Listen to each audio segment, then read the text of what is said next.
17 साल के बाद बेहतरीन परफॉर्मेंस थी। 5.7% और 6%। ये 17 साल के बाद हमारी इकोनॉमी बेहतरीन परफॉर्मेंस कर रही थी। वर्ल्ड बैंक के मुताबिक सारे बर्रे सगीर में सबसे ज्यादा रोजगार जिस मुल्क में था कोरोना के बाद वो पाकिस्तान में था। World economic forum, world health organisation, the economist, दुनिया के इदारों ने तस्लीम किया कि पाकिस्तान वो 3 मुल्कों में था जिसने सबसे बेहतरीन तरीके से कोरोना से अपने लोगों को भी बचाया, अपनी माशत को भी बचाया, अपने गरीबों को बचाया। ये इंटरनेशनली माना कि पाकिस्तान का जो एहसास का प्रोग्राम था जिसमें हमने अपने गरीबों को कोरोना की लॉकडाउन की तबाही से बचाया, ये दुनिया ने माना। तो मैं फिर से सवाल पूछता हूं कि ये साजिश जिन्होंने करके इन चोरों को हमारे ऊपर मुसल्लत किया था, तारीख आपको नहीं भूलेगी। ये कौम जो मुश्किलात का सामना कर रही है नहीं भूलेगी। और इंशाअल्लाह जो मैं आपसे सबसे उम्मीद रखता हूं, ये जो परसों बाय इलेक्शन आ रहे हैं, इस इलेक्शन के अंदर कौम ने रेफरेंडम करना है, बताना है कि हम इस इंपोर्टेड हुकूमत को मंजूर नहीं करते। हम इन चोरों को जो 30 साल से 2 बड़े बड़े डाकू खानदान जो चोरी करके पैसा बाहर लेके जा रहे थे, हम कभी इनको कबूल नहीं करेंगे।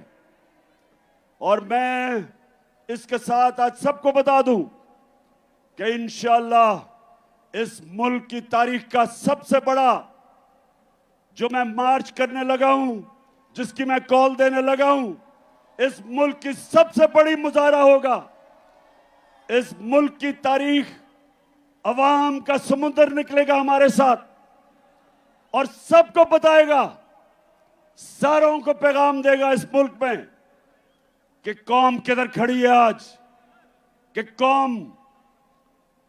कौम इसको सियासत नहीं समझ रही, हम अपनी हकीकी आजादी की जहाद समझ रहे हैं। और कराची, आप तो माशाल्लाह वो लोग हो जो हमेशा, जिस तरह मैंने शुरू में कहा, सारी सियासी तहरीकें जो शुरू होती थी हमेशा कराची से शुरू होती थी। और अब जो मैं, हमारे साथ ही बैठते थे एमक्यूएम वाले, मैं एमक्यूएम से पूछता हूं कि क्या अब आप खुश हैं जरदारी के साथ बैठ के? क्या वो आपके मसले हल कर दिए? क्या जरदारी ने कराची के मसले हल कर दिए? बताएं, कराची बताओ। हमारी हुकूमत थी, हमारी हुकूमत फेडरल गवर्नमेंट में थी, सिंध में हमारी हुकूमत नहीं थी। उसके बावजूद हमने कराची सर्कुलर रेलवे का शुरू किया, एक्निक से पास किया, हमने ग्रीन लाइन शुरू की, बस सर्विस। और जो सबसे बड़ा कराची का मसला है पानी का, K4 जो 15 साल से रुका हुआ था, वो हमने शुरू किया ताकि कराची के लोगों को पानी मिले। तो कराची इंशाअल्लाह जो मुझे नजर आ रहा है, 26 साल से मैं जद्दोजहद कर रहा हूं, मुझे पहली दफा नजर आ रहा है कि अंदरूने सिंध के लोग वो भी हकीकी आजादी के लिए तैयार बैठे हैं। ये राह अमल, आओ हम सब साथ चले, अंदरूनी सिंध के लोग तैयार हो जाओ। मैं ये मार्च से फारिग हो लूं, मेरा फिर पूरा रुख अंदरूनी सिंध पे है और फिर कराची भी आऊंगा।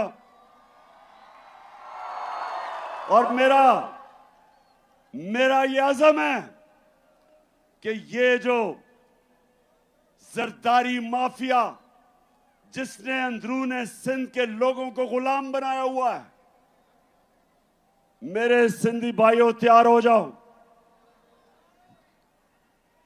इंशाअल्लाह मैं जब तक सिंध में अब दौरा करूंगा, एक एक डिस्ट्रिक्ट में जाऊंगा, अपने सिंध के लोगों को खड़ा करूंगा और ये अजाब, ये जो बीमारी लगी हुई है जरदारी की सिंध को, ये इंशाअल्लाह इससे आजाद करेंगे। अच्छा, आप कराची, अभी मैं जरा एक दो और आपको वीडियोस दिखाना चाहता हूं।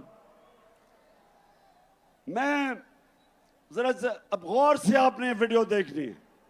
मैं इसलिए बार बार दिखाता हूं हर जलसे में, क्योंकि अभी मरियम कहती कि ओहो मैं तो बेकसूर थी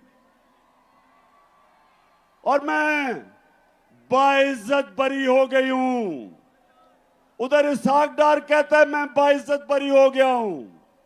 अब नवाज शरीफ बाइज्जत बरी हो जाएगा और इस NRO 2 में जरदारी भी बाइज्जत बरी हो जाएगा। सिर्फ बेचारे छोटे छोटे चोर पकड़े जाएंगे पाकिस्तान में। सिर्फ वो साइकिल चोर, स्कूटर चोर, मोटरसाइकिल चोर, बेचारे, उनके अलावा कोई बड़ा डाकू इस निजाम के अंदर नहीं पकड़ा जाएगा। तो जब मरियम कहती है, अब आपने गौर से देखना, ये मरियम कहती है जी मेरे से तो बड़ा जुल्म हुआ, मैं तो बेकसूर हूं। देखे ना ये इमरान खान कितना जालिम आदमी है। मरियम बीबी, सारी कौम से झूठ ना बोले। आपके जब हमने पूछा आपसे आज से 10 साल पहले कि 4 बड़े बड़े महलात लंदन के सबसे महंगे इलाके में,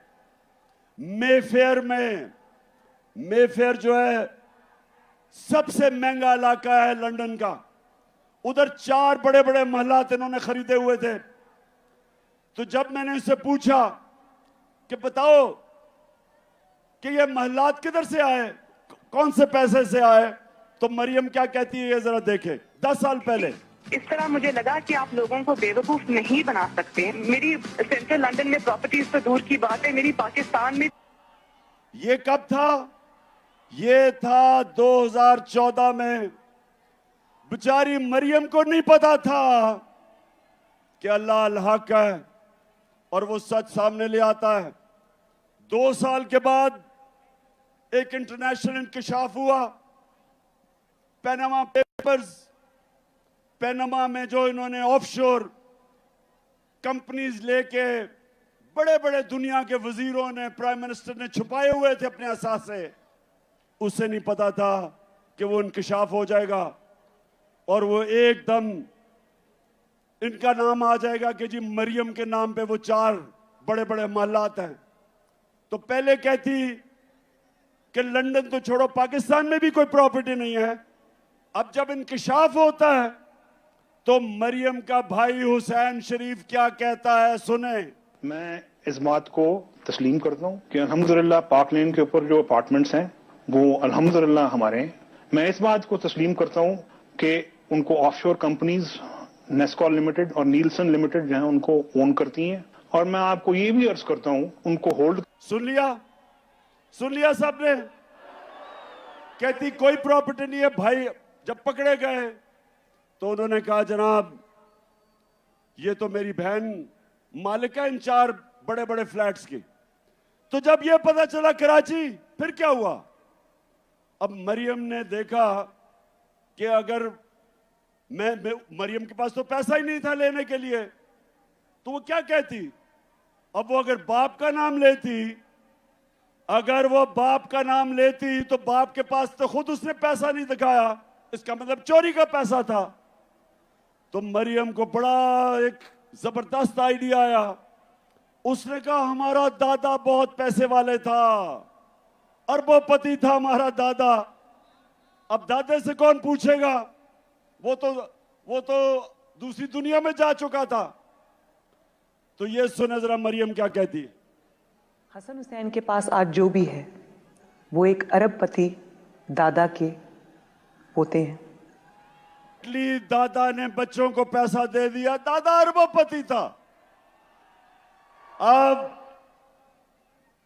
कराची, अब दादा तो दुनिया में नहीं था, लेकिन वो दादा शहबाज शरीफ का बाप था। मरियम का दादा शहबाज शरीफ का बाप था।